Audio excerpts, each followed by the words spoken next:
같이 읽어보겠습니다. 마가복음입니다. 14장 같이 읽습니다. 시작. 돌아오사 제자들이 자는 것을 보시고 베드로에게 말씀하시되 시몬아 자느냐 내가 한 시간도 깨어 있을 수 없느냐 시험에 들지 않게 깨어 있어 기도하라. 마음에는 원대로되 육신이 약하도다 하시고 다시 나와 동일한 말씀으로 기도하시고 다시 오사 보신즉 그들이 자니 이는 그들의 눈이 심히 피곤함이라. 그들이 예수께 무엇으로 대답할 줄을 알지 못하더라. 세 번째. 40절까지. 제 스타일은 아니지만 또 한 번 또 퀴즈를 내겠습니다. 학생들이 싫어하는 피자가 뭔 줄 아십니까? 학생들이 싫어하는 피자. 학생들이 아주 싫어하는 피자가 하나 있습니다.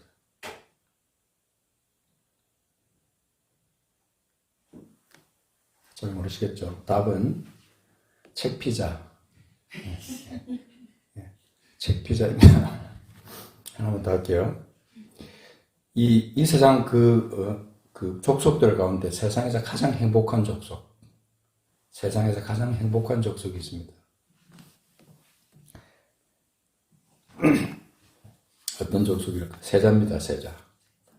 세상에서 가장 행복한 족속. 이건 좀 차원이 굉장히 높은 거라 아마 못 맞춰질 거예요. 답은 대만족입니다. 대만족. 가장 행복한 족속이죠.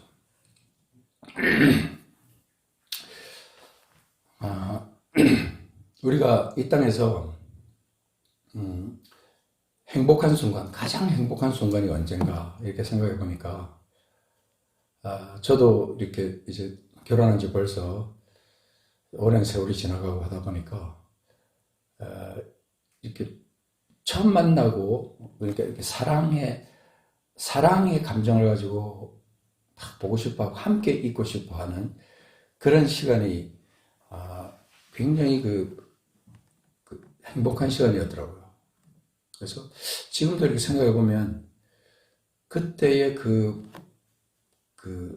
첫사랑, 그냥 함께 있고 싶은 그 마음, 함께 있고 싶은 그 마음이 관계 속에서 아주 중요하더라고요. 함께 있고 싶다. 함께 있고 싶다. 사랑하지 않는 관계 속에서는 함께 있고 싶다라는 생각이 없잖아요. 보고 싶다든가, 대화하고 싶다든지, 만나면 끝이 없고, 헤어지기 싫고, 계속, 그러면서, 시간이 아쉬워서 데려다 주고, 이 집으로 데려다 줬다가, 다시 또 저 집으로 데려다 줬다가, 또 아쉬우니까 저 집으로 갔다가, 이 집으로 갔다가, 몇 번을 왔다 갔다 하면서, 그렇게 데이트를 하는 그런 것도 있잖아요. 그래서 뭔가 이렇게 함께 하고 싶은 그런 것이 사랑하는 사람에게 사랑하는 관계 속에서는 일어날 수 있다는 거죠. 그래서 제가 이거 하나님과 화목하는 삶을 생각을 하다가 우리가 하나님과 화목하는 삶을 살아갈 때 있어야 될 중요한 요소가 뭐냐 한번 생각해 봤어요. 이미 앞에서 우리가 몇 번째는 생각은 안 나지만 하나님과의 친밀감, 그죠? 친밀감을 유지하는 것에 대해서 한번 말씀을 나눈 적이 있습니다. 그런데 오늘 이 말씀, 이 마가복음 14장에 나오는 이 말씀은 참 저 개인에게 굉장한 도전을 주는 말씀이었어요. 그 이전의 역본에서는 좀 막연했던 그런 것이 있었는데 그게 뭐냐면 37절인데요. 돌아오사 제자들이 자는 것을 보시고 베드로에게 주님께서 말씀하십니다. 시몬아 자느냐 내가 한 시간도 깨어있을 수 없더냐. 한 시간. 옛날에는 그 옛날 역본에는 한시 동안도 그렇게 돼 있었어요. 그러니까 좀 막연하잖아요. 그런데 실제로 한 시간도 네가 깨어있을 수 없더냐. 이 말씀을 생각하면서 생각해보세요. 한 시간이라는 시간이 길다면 길고 짧다면 짧아요. 그죠? 뭔가 이렇게 내가 좋아하는 일을 할 때는 그 한 시간이 너무나 빨리 지나가요. 그런데 내가 하기 싫은 일을 하거나 뭔가 내가 참 어쩔 수 없이 마지못해 하는 일을 하면 그 한 시간의 시간은 굉장히 길게 느껴질 수밖에 없다는 거죠. 여기서 베드로에게 주님께서 말씀하신 거 보면 자느냐? 네가 한 시간도 깨어 있을 수 없느냐? 그런데 다시 나아가 동일한 말씀으로 주님께서 기도하시고 40절에 보면 다시 오셨는데 그때도 자고 있었어요. 저는 이 베드로와 예수님과의 관계를 생각할 때 과연 어떤 관계였을까 생각해 볼 때 그때까지만 해도 베드로는 예수님을 따라다니고 했던 것이 어쩌면 인간적인 어떤 그런 욕망 그것도 어느 정도 있지 않았느냐 하는 생각이 들어요. 예수님 함께하는 그 시간, 예수님과 함께하는 시간, 예수님이 나가서 기도하는 그 시간에 자기가 멀리 서서 이렇게 같이 다른 자들과 함께 기도하는 그 시간이 예수님과 어떤 영적인 그 동일한 기도 제목으로 하나님을 향해서 기도하는 그런 깊이 있는 영적인 그런 기도가 아니지 않았을까. 뭔가 그냥 예수님의 생각과 베드로의 생각이 다른 그런 것이 아니었을까 하는 생각을 해보게 되는 것이죠.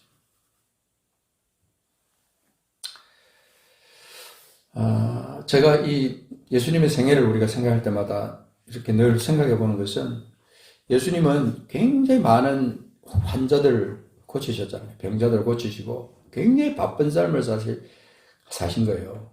너무너무 바쁜 삶을 사신 거예요. 그런데도 예수님은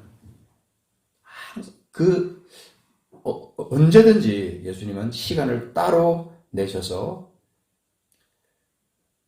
제자들과도 함께 있는 시간이 있기도 했어요. 따로 다른 무리들과 함께 있지 않고 제자들과 따로 떼어서 있는 시간도 있었지만 주님 홀로 시간을 따로 떼어서 아버지 앞에 기도하시고 하셨던 그런 말씀들이 성경에 많이 나와 있습니다.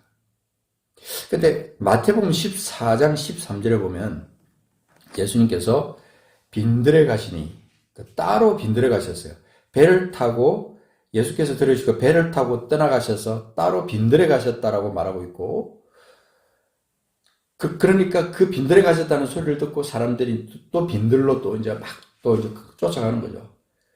근데 예수님께서 빈들에 가신 이유가 뭘까? 왜 빈들에 가셨을까? 우리가 마태복음 4장에 우리가 잘 아는 대로 예수님께서 광야에 가셔서 시험을 받으시는 거예요. 근데 사실은 그 공생을 시작하기 전에 주님께서 가신 일이긴 하지만 왜 주님께서 굳이 광야로 가셨을까? 여러 가지 이유를 우리가 생각해 볼 때 우리 주님의 생애와 우리 생애는 확실히 다를 수 있습니다. 그런데 예수 그리스도께서 십자가에서 죽으시고 다시 살아나시고 우리에게 구원을 주시고 우리가 주님을 따라가는 자로서의 그 제자로서의 삶을 우리가 살아갈 때 주님이 가신 그 길을 우리가 계속 가는 그런 삶을 사는 거죠. 그죠? 그러니까 주님께서 하신 그 일을 우리가 잘 연구해 봐야 돼요. 왜 주님께서 이런 일을 하시고 왜 주님께서 저런 일을 하시고 내가 본받고 싶은 주님의 삶은 어떤 것일까?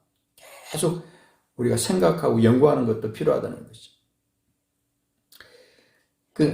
같은 마태복음 14장에 23절에 보니까 이런 말씀이 있습니다. 따로 산에 올라가셨다 그랬습니다. 거기는 무리를 보내신 후에 기도하러 따로 산에 올라가셨다.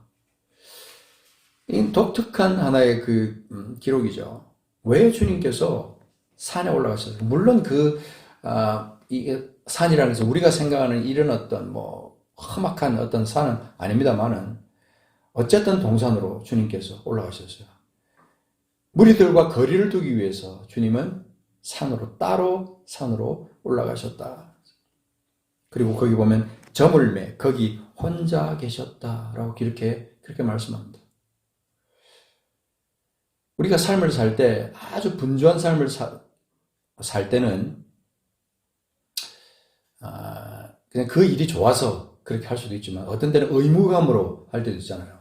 내가 뭐 싫은데도 뭐 돈을 벌기 위해서 한다든지 어쩔 수 없이 관계 속에서 한다든지 그래서 그것이 계속 어떤 패턴 가운데서 삶의 패턴 가운데서 이런 한간 시간 없이 따로 떨어져서 뭔가 자기 혼자만의 시간을 갖는 그런 거 없이 정신없이 살아가는 그런 삶을 우리 현대인들은 굉장히 많이 살아갈 수 있어요. 심지어는 혼자 있다 해도 혼자 있는 것이 아니고 휴대폰을 가지고 간다든지 뭔가를 그냥 시간을 부지런히 활용하고 싶은 그런 마음들이 있는 거죠. 근데 저도 사실은요, 그랬어요. 제가 이제 시간에 대해서 우리 학생들에게 강의도 하고 막 이런 얘기 할 때 시간을 소중하게 생각해라. 짜투리 시간을 잘 활용해라. 그렇게 하면서 한번 흘러간 시간은 다시 돌아오지 않는다. 이렇게 많이 강의도 하고 그래요. 저도 또 그렇게 짜투리 시간까지 막 이용하면서 그렇게 막 시간을 최선을 다해서 알차게 보내보자 이렇게 생각했는데 언제부턴가 하나님께서 제 마음속에 주시는 것 중에 하나가 이 말씀이었어요. 이 마가복음 14장에 있는 말씀. 내가 한 시간도 깨어있을 수 없더냐?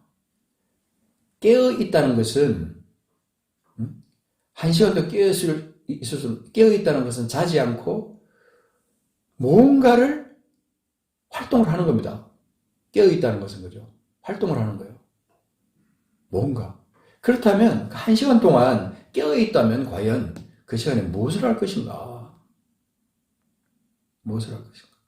한 시간의 기도가 우리 삶을 완전히 뒤바꿔 놓을 수도 있어요. 우리 생애를 완전히 뒤바꿔 놓을 수 있고 내 생에 막혔던 것을 완전히 뚫어낼 수 있는 그런 돌파구가 될 수도 있다는 것을 기도하는 사람만이 알 수가 있다는 것입니다.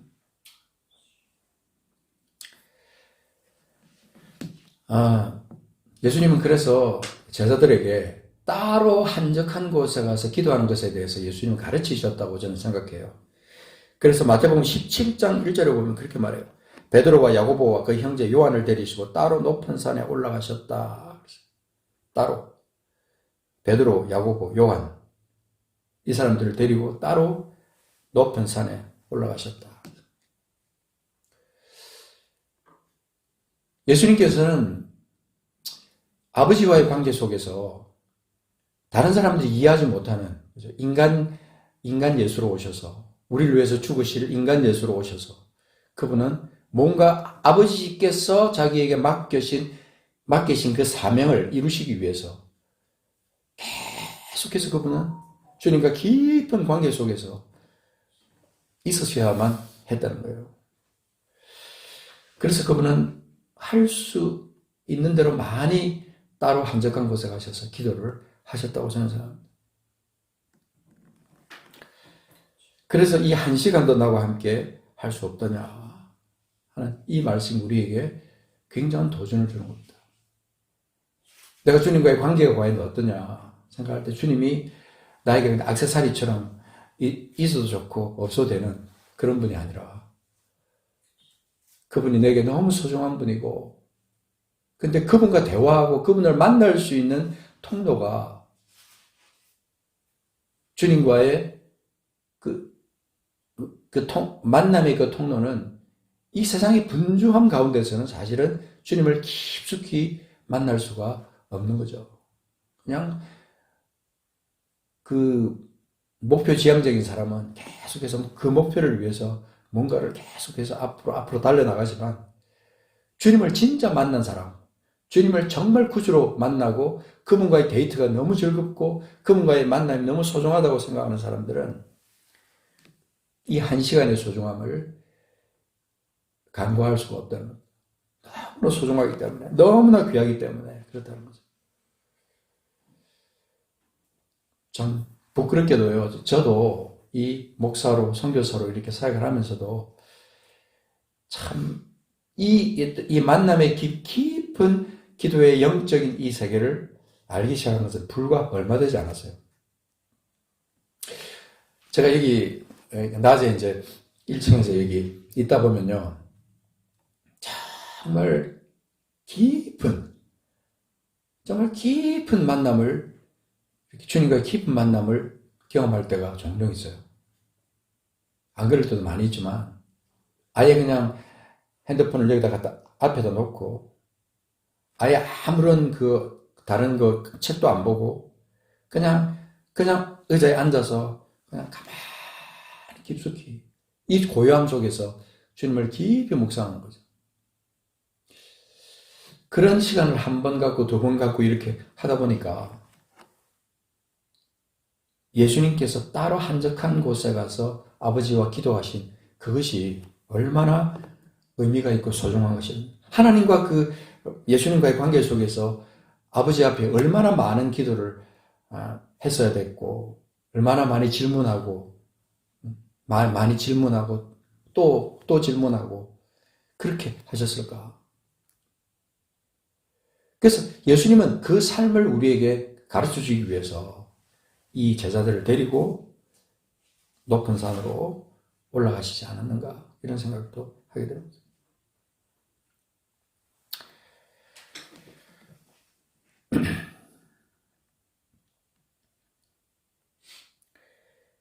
그래서 이 마가복음 14장에서는 1시간도 껴있을 수 없다 그랬는데, 마태복음 26장 40절에 보니까 같은 사건인데요. 이거는 어떻게 말하고 있냐면, 마태복음 26장 40절, 누가 한번 찾아서 읽으십시오. 마태복음 26장 40절. 여기는 조금 다른 각도로 말씀하고 있습니다. 26장 40절.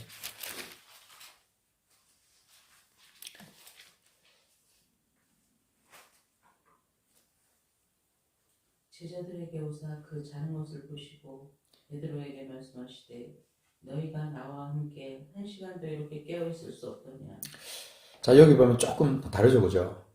여기는 너희가 나와 함께라는 것이 딱 들어가 있어요. 나와 함께 1시간도 이렇게 깨어 있을 수 없더냐. 주님과 동행하는 삶을 우리가 산다. 이것은 주님과 데이트하는 시간이에요, 사실은. 주님과 데이트하는 시간. 그래서 우리가 운전할 때도 우리가 주님을 생각할 수 있고, 그죠? 밥할 때도 주님을 생각할 수 있고, 무슨 다른 일을 하면서도 주님을 생각할 수 있지만, 딴 거 아무것도 안 하고 그냥 주님만 생각하는 거예요, 주님만. 주님이 하신 일, 주님께서 내게 원하시는 것이 뭔지를 묻는 시간, 또 그 답을 기다리는 시간. 하루, 이틀, 사흘, 나흘, 몇 날이 가더라도 주님과의 그 대화가 너무 좋고, 너무 소중하고, 너무 값지기 때문에 그 시간의 소중함을 우리가 내 것으로 만들고 싶은 그런 욕심, 거룩한 욕심, 그것이 있는 사람이 진짜 예수님의 제자가 아닌가, 예수님의 애인이 아닌가, 이런 생각을 해보는 거죠. 주님이 너무 좋기 때문에 그분과 함께 있는 그 한 시간이 너무 소중하더라. 그래서 제가 오늘 이 제목을 처음에 어떻게 지었냐면, 고요한 시간에 주님과 데이트하라. 하나님과 화목하는 삶을 우리가 가는 데 있어서 빼놓을 수 없는 중요한 것은 주님과의 친밀함, 그 단계를 넘어서서 주님과의 은밀한 데이트, 그것을 즐기는 거예요. 주님과의 은밀한 데이트.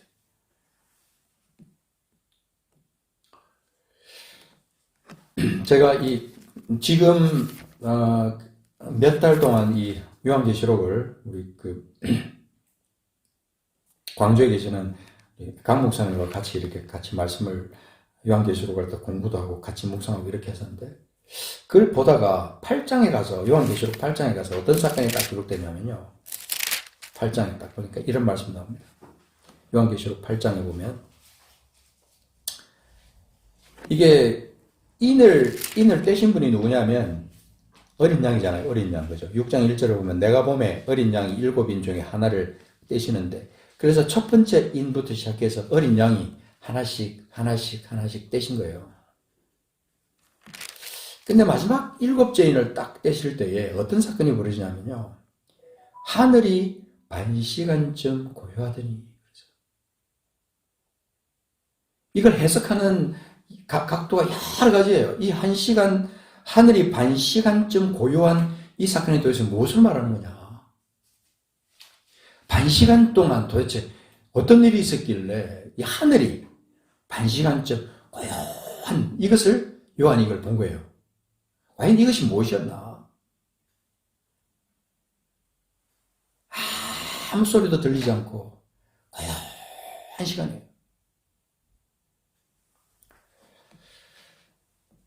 이때 도대체 무슨 사건이 일어났을까?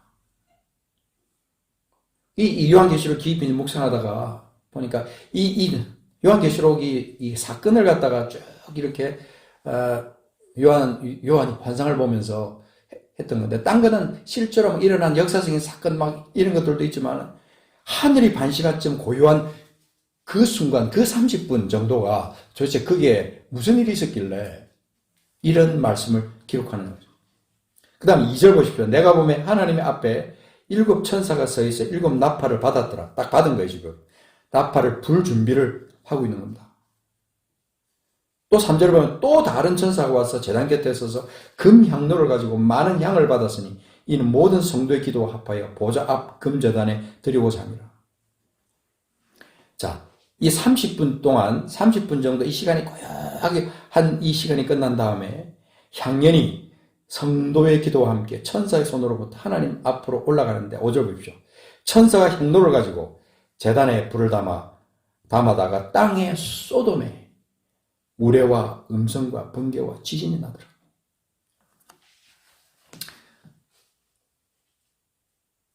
예수님께서 우리를 구원하실 때 주님께서 행하신 가장 큰 역사, 주님께서 행하신 제일 큰 역사가 뭐냐면 주님이 십자가에서 운명하시는 거예요. 주님이 십자가에서 운명하신 그 순간. 그때 과연 어떤 일이 하늘에서 일어났을까? 그래서 저는 이 성경을 해석하시는 분이 여러 각도로 해석을 하지만 저는 그 해석이 굉장히 설득력 있게 제 마음속에, 제 영에 딱 와닿았어요. 하늘이 반 시간쯤 그 고요하던 그 30분이라는 그 시간 동안 하나님께서 우리 구원을 위해서 이 어린 양으로 오셔서 그분이 우리를 위해서 십자가에서 자기 목숨을 내어놓은 그 사건 동안 하나님께서 큰 역사를 이루시는, 하나님도 슬퍼하고 이 세상 모든 자연 만물까지 다 슬퍼한 엄청난 그 순간들이었다는 거죠. 그러고 난 다음에 제단에 불을 담아다가 천사가 땅에 소돔에 우레와 음성과 번개와 지진이 나더라. 예수님께서 운명을 하시고 난 다음에요, 그 엄청나게 일어난 엄청난 사건들 우리는 잘 알잖아요. 그죠? 휘장이 찢어지면서 바위가 터지고 엄청난 사건들이 일어난 것을 성경은 우리에게 말을 해주고 있잖아요. 이 하늘에서 지금 일어난 사건이에요.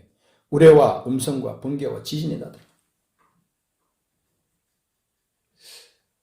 우리가 이 땅을 살아가면서 예수 그리스도와 함께 동행하면서요, 뭔가 큰 주님과 함께하는 엄청난 함께 동행하는 그 시간들 뿐만 아니라 주님이 나를 위해서 이뤄놓으신 그 구원의 역사, 그것만을 우리가 생각하는 게 아니고 그 넘어서서 하나님께서 나를 통해서 나와 함께 나를 위해서 또는 이 세상을 위해서 나를 사용하셔서 어떤 일을 하기를 원하신다고 할 때 어떤 일이 우리에게 있어야 되냐면요, 주님의 뜻을 깨닫는 순간이 있어야 돼요. 주님의 뜻. 주님이 나를 통해서 무엇을 일하기를 원하시는지, 뭘 하기를 원하시는지. 그래서 제가 이전과 좀 다른 어떤 삶의 패턴으로 바뀌었다고 하면, 이전 같으면 그냥 주님께서 생각나게 하시면 그냥 그거를 그저 바로 그냥 이렇게 실행해 나가는 그런 삶을 오랫동안 살아왔어요.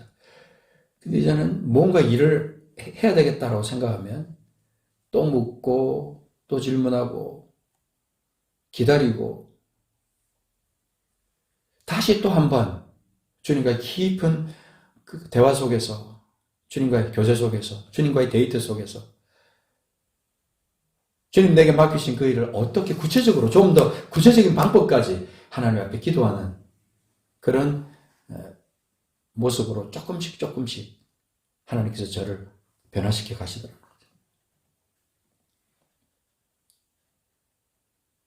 그리스도인이 되고 나서도, 목사가 되고 나서도 하나님의 일을 하는 사람들도 이 목표 지향적인 삶으로 바뀌어갈 때가 많아요. 그저 바쁘게 정신없이. 그러면서 급할 때는 주님께서 내게 응답 안 해주신다고, 하나님 내 기도 들으시지 않는다고 하나님 원망할 때가 있다는 거죠. 근데 우리는 정작 자기 자신을 돌아보면서 그런 일이 있기 전에 하나님과 우리 주님과 얼마나 깊이 데이트를 하면서 주님의 뜻을 구하면서 살았던가 하는 것입니다. 그래서 우리가 예수님의 기도를 본받는다고 하면 예수님께서 하나님과 따로 시간을 떼셔서 따로 한적한 곳에 가셔서 아버지 앞에 기도하셨던 그 기도의 그 모습을 우리는 본받아야 되는 거예요. 반드시 본받아야 돼요. 아무리 세상이 변하고요, 초과학적으로 변하고, 감당할 수 없을 만큼 이 세상이 모든 문명이 발달한다고 해도 하나님이 살아계시고, 예수님이 십자가에서 죽으신 그것은 역사적으로 물론 된 사건입니다만은 그것은 영으로 된 사건이에요. 그 주님께서 우리에게 하신 그 일은 이 세상의 어떤 과학이나 세상의 논리나 이런 것으로 이해가 되지 않고, 또 그 부분 가지고 우리가 주님과 깊은 만남을 이룰 수가 없는 거예요. 반드시 영으로 주님을 만나는 거예요. 영으로 주님을 만나는 것은 다른 수단 갖고 되는 게 아닙니다. 주님과의 은밀한 데이트, 주님과의 깊은 만남, 그 고요한 시간을 우리가 갖는 것을 즐겨하는 것이 주님과의 화목한 삶을 성공적으로 하는 길이다 하는 것을 주님께서 깨닫게 해주시더라고요. 그래서 사실은 우리가 골방이라는 것은 특별히 자기만의 골방이 필요한 거죠. 골방. 그게 밤이 되든 새벽이 되든 한낮이 되든 그게 중요한 게 아니라 따로 시간을 떼어서 주님과 만나는, 주님과만 데이트하는 그 시간을 갖는 것이 얼마나 우리에게 중요하냐는 거죠. 강제로 어쩔 수 없이 어떤 조건에 의해서 내가 그런 시간을 갖게 되는 그런 거 말고요. 내 자의로 시간을 따로 구분하는 거죠. 내 자의로. 내가 원해서, 내가 시간을 정해서, 내가 마음을 정하고 주님과 함께 데이트를 하는 거죠. 그래서 우리 삶에서 만약에 주님과 함께 할 수 없고 내 삶의 도취에서 사는 그 삶을 계속해 나간다면요. 그래서 우리가 열매를 얻는다고 해도 그 열매는 공허한 뿐인 거예요. 왜냐하면 그 열매라는 것은 주님과 함께 이뤄나간 맺은 열매가 아니라 내 의지로, 내 노력으로 어떤 내 세계에 의해서 만들어진 열매이기 때문에 그것은 주님의 뜻하고는 상관없는 열매가 될 수도 있다는 것입니다. 안 그럴 수도 있지만 많은 경우 그럴 수 있어요. 그럴 때 우리에게는 무엇이 다가오냐면 공허합니다. 공허함. 우리 속에, 우리 영혼에 공허한 거예요. 어떤 감격이 나오는 게 아니고 기쁨이 나오는 게 아니고 즐거움이 내 속에서 막 그 샘솟듯이 나오고 막 그 어떤 말할 수 없는 기쁨 있잖아요. 그 파운튼, 샘솟듯이 솟아나는 그 기쁨, 그런 것이 나오는 게 아니라 뭔가를 성취를 했는데도 불구하고 뭔가 공허한 거예요. 허전한 거예요. 주님과 함께 데이트를 하면서 주님과 대화 속에서 주님의 뜻을 깨닫고 주님의 생각을 깨닫고 그렇게 해서 결정해서 뭔가를 해서 나간다면 주님께서 계속해서 그와 함께 동행하는 것을 그 일을 하는 동안에 계속해서 경험하게 될 것이고, 그러면서 막 어떤 일을 성취하게 되면요, 그 성취가 주님께 영광이 되는 것이고 뭐예요? 자기에게는 기쁨이 되는 거예요. 그런데 그렇지 못할 때는 잠깐 기쁠 수 있어요. 잠깐. 하지만 그 기쁨은 금세 사라지고 내 속에는 공허함, 빠질 수밖에 없다는 거죠. 그래서 우리가 인생을 살아갈 때 딴 거 다 중요하다 해도요. 주님과 이 데이트, 주님과의 만남, 고요함 가운데서 주님과 만나는 이것을 우리가 이 길을 우리가 찾지 못하고 신앙생활을 하면 반쪽짜리 신앙생활을 할 수밖에 없을 수도 있습니다. 주님은 우리에게 큰 만족을 주시고 엄청난 기쁨을 우리에게 주기를 원하시는데 반드시 우리가 주님과 데이트하고 주님과 화목한 삶 가운데서 그렇게 주님께서 내게 맺게 하시는 열매로 나간다면 반드시 그것은 끝없는 기쁨, 샘솟듯한 그런 기쁨이 내 속에 나오고 그것이 내 삶 가운데 열매로 나타나서 다른 사람에게도 영향을 끼치고 하나님께 영광을 돌리는 그런 삶으로 나가지만 그렇지 않을 때는 일시적이거나 그죠? 그냥 뭐 의미 없는 그런 결과로 나갈 수도 있다는 거죠.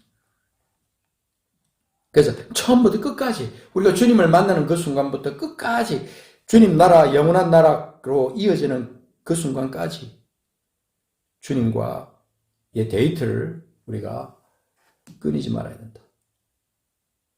끝없는 데이트. 처음에는 10분으로 시작했다가 점점 나가서 15분, 20분, 30분, 40분, 1시간 넘어서서 이제는 1시간이 아니라 아침에도 주님과 데이트하고 저녁에도 주님과 데이트하다가 나중에는 이제 시간이 점점 길어져서 2시간, 3시간, 4시간 딴 거 아무것도 하기 싫고 오직 주님과만 있고 싶은 그런 상태가 될 때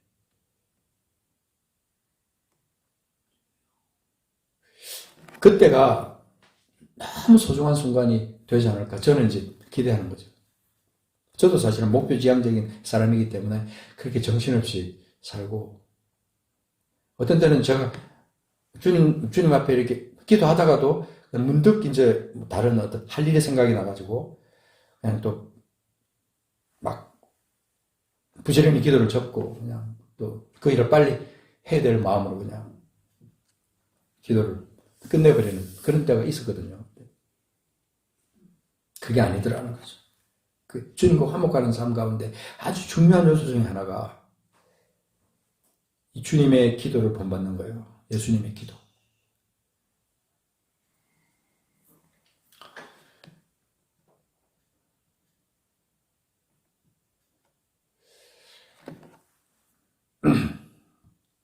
그래 우리가 제가 처음에 했던 그 아이스 브레이커 그 두 질문은요 나름대로 의미가 있습니다.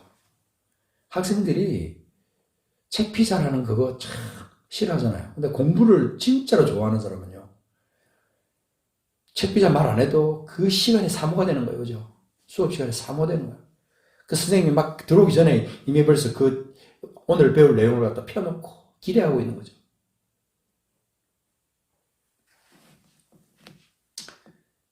우리의 만족, 그 기쁨, 그것은 주님 안에 있는데 주님이 나와 함께 계시기 때문에 내가 누리는 그 대만족, 그것은 세상에서는 얻을 수 없는 거잖아요. 주님 한 분만으로 만족하는 거예요. 주님 한 분만으로. 주님 한 분이 나와 함께 동행하시고 그분이 내게 기쁨을 주시니까 그분이 나와 대화하면서 나하고 끊임없이 주거니 받거니 대화하면서 거기서 오는 그 기쁨, 그 주님의 뜻을 깨닫고 감격해 하면서 주님의 뜻을 준행하는 삶으로 하나씩 나아갈 때 그 삶의 맛이 어떻게 했느냐는 것이죠.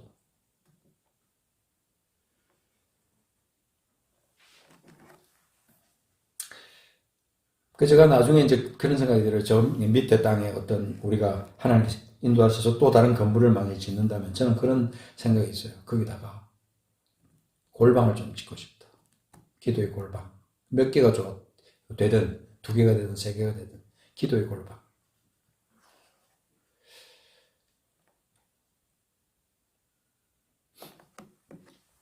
어쨌든 우리가 우리 삶에 어디가 되든 간에요.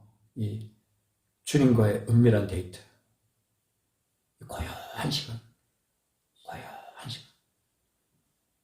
세상에 어떤 것도 방해할 수 없는 그런 고요한 시간. 그런 시간이 너무 좋아서 또 가지고 또 가지고 또 가지고 어제는 1시간이었는데 오늘은 2시간이 되고 일주일 전에는 2시간이었는데 일주일 뒤에는 3시간이 되고 그런 어떤 역동적인 변화, 영적인 변화 이런 것이 우리에게 있으면 주님이 얼마나 기뻐하실까 그런 생각을 이 말씀을 묵상하면서 그렇게 생각해 봤어요. 1시간도 나와 함께 있을 수 없더냐. 1시간도 나와 함께 있을 수 없더냐.